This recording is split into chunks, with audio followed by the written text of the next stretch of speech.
beleza? Bom, estou aqui na Unixul e aqui ao meu lado está o Reinaldo de Carvalho. Vou só falar aqui alguns títulos que ele tem. Ele possui graduação em Astronomia pela Universidade Federal do Rio de Janeiro, mestrado em Astronomia pelo Observatório Nacional, doutorado em Astronomia no Observatório Nacional e fez doutorado também na Caltech. Olha só, então ele sabe muito bem do que está falando, né? E também é presidente da Sociedade Astronômica Brasileira. Muito obrigado por você ter essa conversa com a gente no canal. Prazer é meu. E ele vai estar aqui com a gente para responder algumas questões, entre elas, inclusive, sobre a imagem do horizonte de eventos do buraco negro. Foi uma coisa que repercutiu muito na imprensa, repercutiu muito aqui no canal. Os vídeos que eu fiz sobre esse assunto deram muita audiência. Vamos falar também sobre divulgação científica, né, que é uma coisa que muitas pessoas estão fazendo no YouTube, e não só no YouTube, em blog e assim por diante. Esse é bom porque as pessoas estão interessadas em astronomia, mas tem gente que não está fazendo do jeito certo, do jeito pelo menos aceitável, né? Exato. O que você tem achado da divulgação científica feita, tanto no YouTube quanto em outros lugares na internet? Sim. Bom, primeiro de tudo, eu quero te agradecer, né, pela oportunidade. É sempre bom falar com vocês, poligonautas. Nós temos uma preocupação, principalmente nos últimos 2 anos, que nós assumimos a diretoria da Sociedade Astronômica Brasileira, de ter um certo controle da divulgação. Controle no sentido da qualidade. Como você sabe, nós lançamos um programa do selo de qualidade que tem exatamente esse objetivo. Então, você mesmo tem um selo de qualidade da SAB. Ou seja, nossa intenção é nos aproximarmos dos YouTubers, dos divulgadores em geral, e poder contribuir, não com a forma. A forma é de cada um tem o seu jeito de fazer a comunicação, mas no conteúdo da informação. Essa é a coisa mais importante, porque a divulgação hoje em dia é feita de maneira tão, entre aspas, democrática, que qualquer coisa é qualquer coisa, e há que ter um certo cuidado com isso. Principalmente que isso nós estamos entrando no terreno da importância da ciência na vida em geral. E a astronomia, ela tem, como se fosse dizer, um laboratório excepcional de atração das pessoas para entender o que é o pensar científico. Então, essa é a coisa mais importante que a sociedade está se concentrando agora, em nós cuidarmos um pouco dessa parte da divulgação, no sentido de ter certeza que os divulgadores que estão ligados para a SAB estão passando um conteúdo correto. E, obviamente, é sempre aquela situação. É muito mais fácil, às vezes parece muito mais interessante para o grande público. Alguém que vem e faz muita gracinha, e fala uma coisa e tal. Pode parecer gracioso, mas às vezes é um gracioso que não tem conteúdo, é um conteúdo errado. Quer dizer, vide os terraplanistas. Então, não pode, né? Há que tomar cuidado com essa coisa. Ciência é uma coisa espetacular. O pensar científico é uma coisa espetacular. Mas ele não é simples. Você lembra que nós já conversamos sobre isso? A formação de um astrônomo demora pelo menos uns 12 a 13 anos, né? De fazer graduação, depois faz o mestrado, depois faz o doutorado, depois pelo menos um pós-doutorado, porque cada vez mais a competição está forte, está difícil. Então, às vezes, o cara acaba um doutorado e ainda fica fazendo 1 ou 2 pós-doutorados até começar a trabalhar efetivamente com uma posição garantida. Isso aí vai de 12 a 13, 14 anos. Sim, até quando eu te apresentei, eu falei de alguns títulos que você tem, e doutorado, e mestrado, e tudo isso levou anos. Né? E eu falei só algumas coisas, então é a vida inteira estudando. Exatamente. Então é uma situação que as pessoas precisam entender isso. Quer dizer, é como ninguém se apresenta, por exemplo, assim, eu sou advogado. Não, porque todo mundo sabe o que significa a profissão de advogado, ou de médico, de engenheiro. Mas às vezes as pessoas leem 2, 3, 4 livros do Carl Sagan e começam a se auto-intitular astrônomo. Né? Bastante. Há que tomar um certo cuidado com essas coisas. E no fundo tem espaço para todo mundo.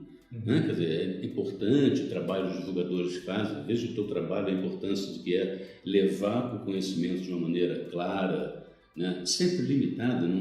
Ninguém tem que fazer uma coisa de tentar explicar tudo em 30 minutos. Né? A ciência é muito mais complicada do que isso, a gente sabe disso.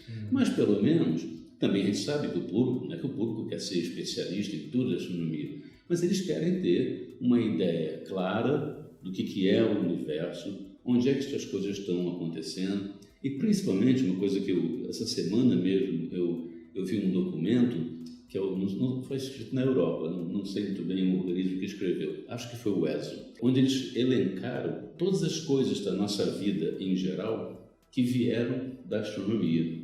Legal. Né? Isso é uma coisa super bacana. Então a astronomia tem inserção em várias áreas do conhecimento, em medicina, né? Em coisas que você jamais imaginaria.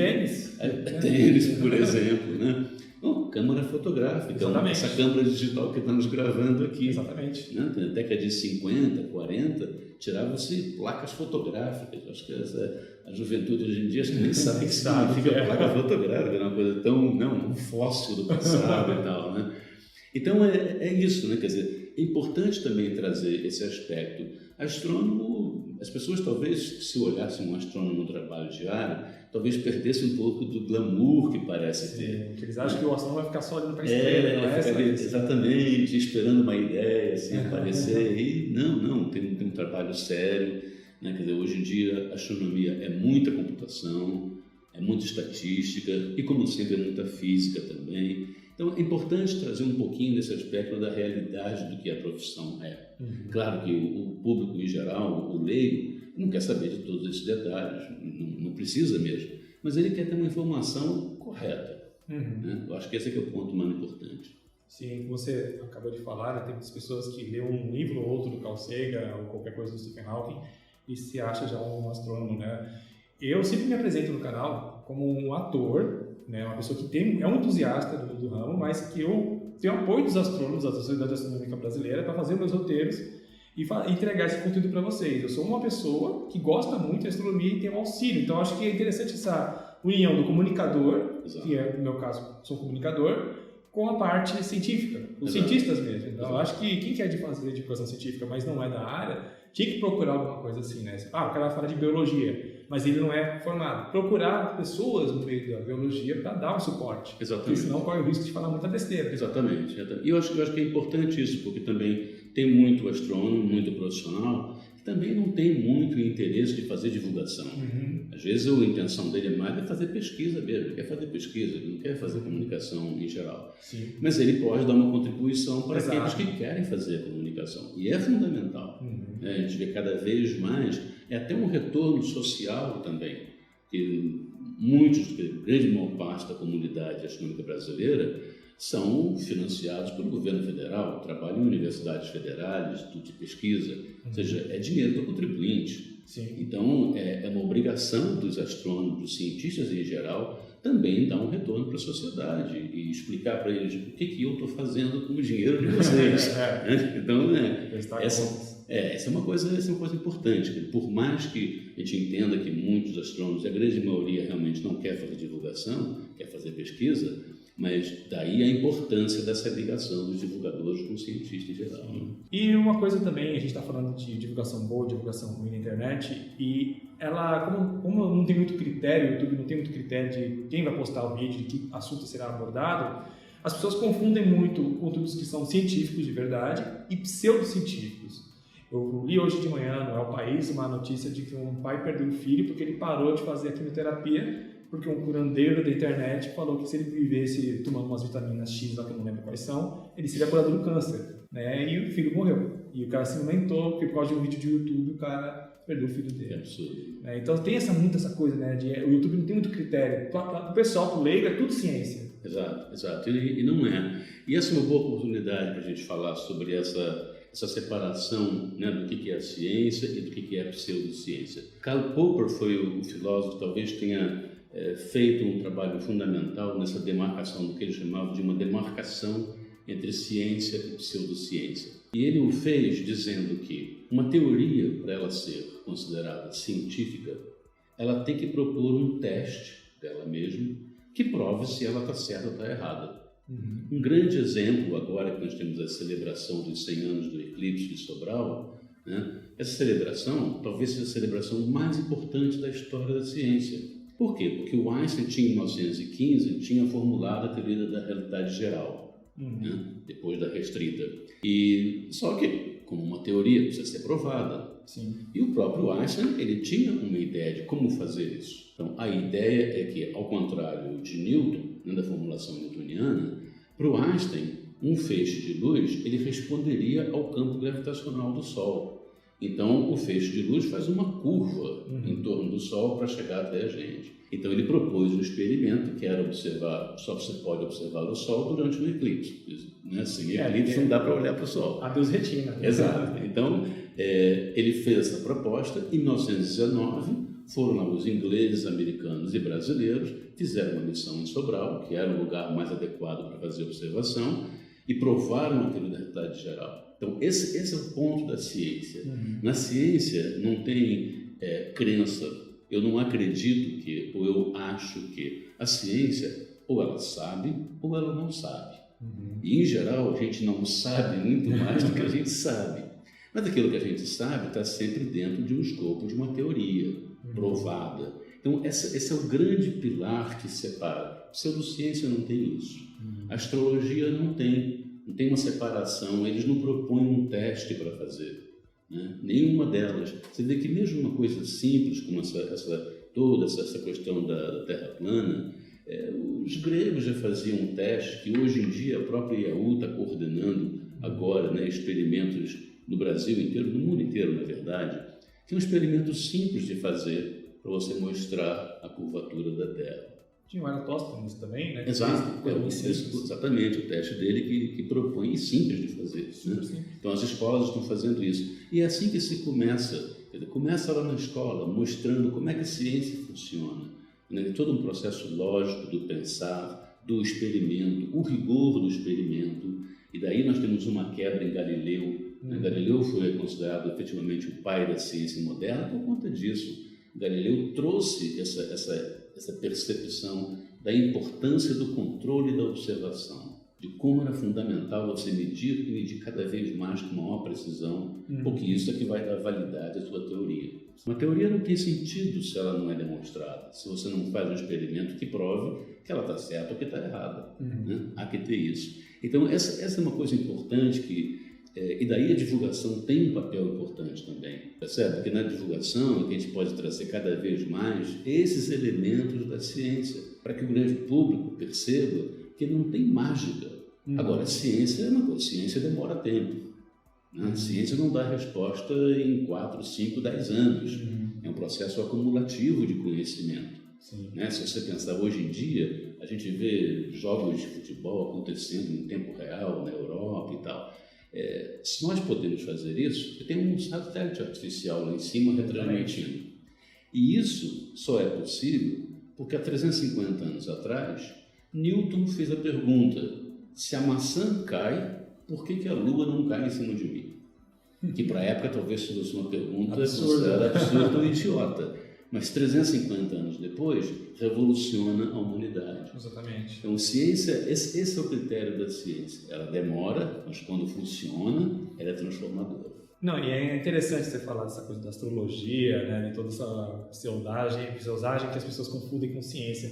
Eu vi num grande portal na internet, hoje de manhã, uma notícia falando o que a imagem do buraco negro ia trazer para a sua vida.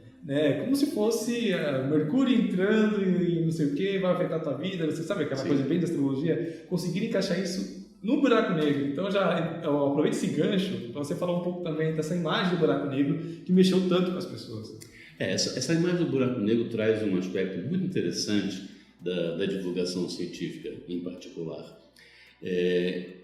Bom, todo mundo ficou sabendo pela mídia, né, do que foi a primeira observação de você ter uma imagem. Nós estamos acostumados, quando a gente fala de imagem, é aquilo que você vê, aquilo que você registra com uma câmera digital, por aí vai. Mas você tem que pensar que quando você está observando alguma coisa, o seu olho ele é sensível a só um certo intervalo de comprimento de onda, né, da frequência da luz que você recebe. Então, existe uma coisa chamada que é o espectro eletromagnético. Tem um monte de ondas por aí que nós não vemos. Ondas rádio, raio-x, infravermelho, nada disso é visto pelo olho. Então, nós estamos condicionados com essa coisa de uma imagem. Então, aquela imagem, por exemplo, que foi tirada, que mostrava que é a imagem do buraco negro, aquilo não foi na faixa óptica. Aquilo é uma construção de imagem para ela aparecer do jeito que pareceria se ela fosse tomada no óptico. Mas ela foi obtida com 7 ou 8 radiotelescópios, ou seja, a informação que chegou veio numa faixa de comprimento de onda que a gente chama a faixa rádio, né? As ondas de rádio. Ou seja, as ondas de rádio, o olho não é sensível. Se eu fosse construir essa imagem, não é uma imagem que o olho percebe. Mas você sempre pode traduzir, seja em qualquer comprimento de onda, em algo que seja aquilo que nós chamamos comumente de imagem, como se o olho estivesse vendo. Essa é uma coisa espetacular. Eu vi tem uma jornalista que é poeta, que ela escreve para um jornal americano, e ela é filha de uma astrônoma importante lá no Space Telescope, e a Maggie Urey é a mãe dela. E ela, como jornalista, ela capturou essa ideia, sabe? Ela escreveu um texto, até botei no Facebook da sociedade, que é um texto maravilhoso, fazendo essa composição, né? Lembrando as pessoas, olha, a imagem do buraco negro que você vê por cima de uma imagem não é a mesma coisa daquela imagem que você tira uma fotografia da Lua, ou de Júpiter, ou de Saturno, porque essa que você faz é na faixa óptica, é na faixa que o olho é sensível. Mas aquela ali foi obtida, com radiotelescópio, que mede ondas completamente fora da faixa que o seu olho é sensível. Então as pessoas precisam entender isso. Isso é um detalhe muito bacana. A quantidade de dados que foi acumulada para chegar numa só imagem, que foi aquilo que foi mostrado lá, vamos ver se o pessoal consegue perceber isso. É da ordem de 5 a 10 petabytes. Nossa! Então vamos lá, todo mundo conhece megabyte, né? Sim. Então megabyte multiplica, vai dar gigabyte. Um gigabyte, cada vez que multiplica por 1000, vai uma escala acima. Então vem o gigabyte, tem o terabyte, cada vez multiplica por 1000. O petabyte é 1000 terabytes, né? Então é um bocado de byte. Tem uma foto da Kate Bowman, né? Que ela tá com um monte de HDs onde estão os dados que foram coletados. Exato. Então o grande desafio do projeto, na verdade, não teve nenhum instrumento novo que foi feito. Não. O grande desafio é você compor todas as imagens que foram obtidas por cada radiotelescópio e, através de um tratamento de imagem, gerar essa imagem final.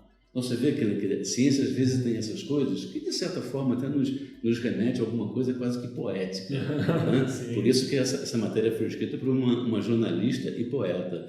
E é verdade, né? Quer dizer, você imaginar vários radiotelescópios observando, compõem 50, 100 pessoas, astrônomos do mundo inteiro, trabalhando em códigos no computador para gerar uma só imagem. Quando você vê aquela imagem é a primeira vez que a gente observa o horizonte de eventos.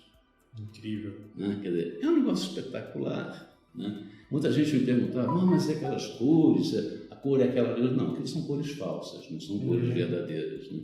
Mas mostra uma série de efeitos que, inclusive, volta mais uma vez a confirmar a relatividade geral, né, que são aqueles arcos mais brilhantes em volta que você está observando, que ali tem não só material de estrelas que estão se despedaçando e caindo no buraco negro, como fontes que estão atrás do buraco negro e que sofrem um processo de lentificação. Né, quer dizer, a luz sofre uma lentificação, uma curva em torno do buraco negro. Então, é uma observação espetacular, né? É um evento na história da ciência que envolve uma série de elementos como esse. É uma oportunidade para explicar para as pessoas de onde vem tudo isso, sabe? Não é que alguém chegou lá, pegou um telescópio, apontou para o buraco negro e tirou uma foto, não é isso. Não, e é uma coisa que eu vi até não sei onde foi que eu vi esse texto, que a pessoa falou que a gente comumente pensa que as grandes nações se unem para fazer guerra ou para criar instrumentos para a guerra, né? E nesse caso não, várias nações se uniram para fazer uma coisa em prol da ciência, por uma coisa só, né? Um interesse em comum. Então nem sempre, né, a sociedade se une para fazer coisa ruim. Exato, esse é um ótimo ponto, muito bem lembrado. E é o caso mesmo da sociedade, por exemplo, da IAU, né, que é uma organização internacional que compõe todos os astrônomos juntos. E todos esses grupos que fizeram essa observação, no caso do buraco negro, são de vários países diferentes. Né? Então, essa coisa da guerra, da briga política, Tem política na ciência também, mas não nesse nível. Nesse nível, o astrônomo colabora, é muito colaborativo o ambiente. E a gente acabou falando aqui da relatividade geral, de Albert Einstein sendo confirmado mais uma vez. E muitas pessoas não sabem que a primeira confirmação da relatividade geral foi feita aqui no Brasil, em Sobral. Você poderia falar, porque está próximo, né, a data o aniversário dessa observação. Isso foi em 1919, né, que foi a observação. 100 anos. 100 anos agora, completam 100 anos.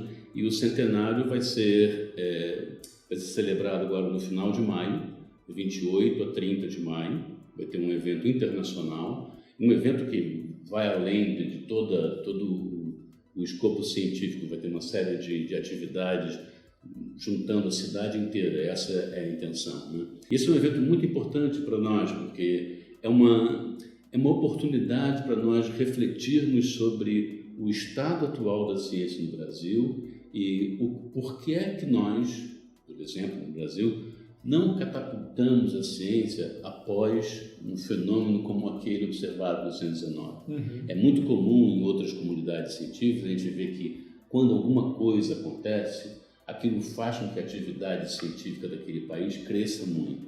Isso não aconteceu no Brasil. Bom, então, obviamente que tem um aspecto histórico, né, de reexaminarmos a questão, pensarmos por que isso não aconteceu aqui, mas seja como for, é emblemático mesmo, porque foram feitas observações na ilha de Príncipe, na África, e aqui em Sobral. E as observações melhores vieram exatamente de Sobral. E foram com esses dados que foi confirmado a relatividade geral. Então tem um peso grande. Né? Então nós não podemos deixar de passar a oportunidade para celebrarmos isso, mas não simplesmente com uma celebração qualquer, mas uma celebração reflexiva. Vamos pensar no estado da ciência. Né? Nós vivemos agora um momento bastante difícil, bastante complicado da ciência no Brasil, vários cortes sendo anunciados. Ou seja, temos ainda uma grande esperança também de que as coisas melhorem, né, na organização da ciência do Brasil. E nesse escopo é importante um evento como esse. Então estão todos convidados, vai ser lá em Sobral, né, no Ceará, interior do Ceará, de 28 a 30 de maio. E bom, como já falei aqui no canal, a SAB, a Sociedade Astronômica Brasileira, lançou uma revista de astronomia com a matéria de capa justamente com buracos negros. Então, se você ficou curioso pelo tema, você ficou impressionado com a imagem do buraco negro que a gente acabou de falar aqui, você pode comprar a revista da SAB e vou deixar o link aqui embaixo na descrição para você efetuar a compra. Né? E como foi aí a ideia de criar uma revista de astronomia no Brasil? Então, Júnior, essa ideia já veio de algum tempo. Né? Nós tínhamos uma intenção de tornar a SAB um pouco mais inclusiva do que exclusiva. Por isso nós criamos as categorias Júnior e Astrônomo Amador, para fazer um pouco mais esse elo dos profissionais com o público em geral. E nós percebemos da importância de fornecer para o público um material que tivesse uma narrativa simples, mas sem perder profundidade, né? Nada de gracinha, mas escrita por profissionais, mas que tivessem essa preocupação de fazer um texto que estabeleça essa ligação do pesquisador e do grande público. Nós lançamos agora o primeiro volume, que saiu em fevereiro. Você falou, a capa do Buraco Negro tem uma matéria muitíssimo bem escrita. Nesses 2 meses nós tivemos uma série de feedback das pessoas, elogiando, gostando. Está dando certo o negócio, está funcionando bem. E agora, início de maio, nós vamos lançar o segundo exemplar, que é um exemplar dedicado a Sobral. Legal. Só para falar sobre relatividade geral, a observação do eclipse solar, contar toda a história, contar um pouco da física também, mas, de novo, sempre com uma linguagem simples, mas sem perder profundidade. Essa aqui é a ideia. E a revista está no bojo de uma série de iniciativas que a sociedade tem. Até aproveito a oportunidade que eu agora estou participando do Núcleo de Astrofísica aqui do programa de pós-graduação aqui da Unixul, na sede aqui na Liberdade. Tem um pequeno grupo de astrofísica aqui, inclusive uma parte do grupo que trabalha sobre buracos negros, como as pessoas podem ver, exatamente. Algumas pessoas trabalham sobre aglomerados de galáxias, outros fazem simulações de galáxias e tem um pesquisador que trabalha sobre o Sol, física solar. né? E é um grupo jovem aqui em São Paulo, para aqueles que estão na cidade de São Paulo. Nós temos um programa bem ativo de iniciação científica e recentemente foi aprovado pela CAPES a implementação do doutorado. Então nós temos iniciação científica, mestrado e doutorado, né? E eu agora também faço parte da pós-graduação aqui da universidade. Isso é importante também ter um pouquinho mais dessa amplidão, principalmente numa cidade como São Paulo, cidade muito grande, mas não só em São Paulo. A gente vê, tem muitos alunos que vêm de outros lugares do Brasil para fazer pós-graduação em astrofísica, né? E o nosso grupo sempre recebe pessoas de diferentes lugares. Então essa é uma oportunidade para falar com o teu público aí, quem tiver interesse em astronomia. Nós estamos sempre tentando organizar algumas atividades com o público em geral também, sendo aqui ou sendo na sede de Amália Franco. A gente está sempre de olho para dar algum retorno para a sociedade em geral. Ah, que legal. Tem algum link que as pessoas podem pegar informações? Olha, eu tenho um e-mail da pós-graduação, não sei se o público consegue ver ali. Você pode me passar depois, eu coloco. Eu passo depois, já está aqui. Mas, enfim, se você colocar no Google, né, o programa de pós-graduação em Astrofísica e Física Computacional da Universidade de Cruzeiro do Sul, vocês vão encontrar rapidamente o link da pós-graduação aqui. Oh, legal, olha, tá aí uma boa dica para você que gostou ficou envolvido aí com essa notícia toda do buraco negro, ou já gosta de astronomia já há muito tempo. Tá aí a dica aí do Reinaldo de Carvalho. Reinaldo, muito obrigado pela conversa, você enriqueceu aí um pouco mais o nosso conteúdo. Eu já conversei com o Reinaldo outras vezes, vou deixar os links aqui embaixo na descrição. Enfim, eu agradeço aí por você ter arrumado um tempo aí na sua agenda que é super cheia para falar com a gente. Imagina, nosso público. É sempre um prazer conversar contigo. Como você sabe, a SAB te dá todo o apoio na divulgação. É importante para a gente, eu sei que é importante para você também. E felizmente essa é uma parceria que desde o início deu muito certo e espero que continue assim. Então, muito obrigado aí. Obrigado a vocês, meu amigo. Valeu!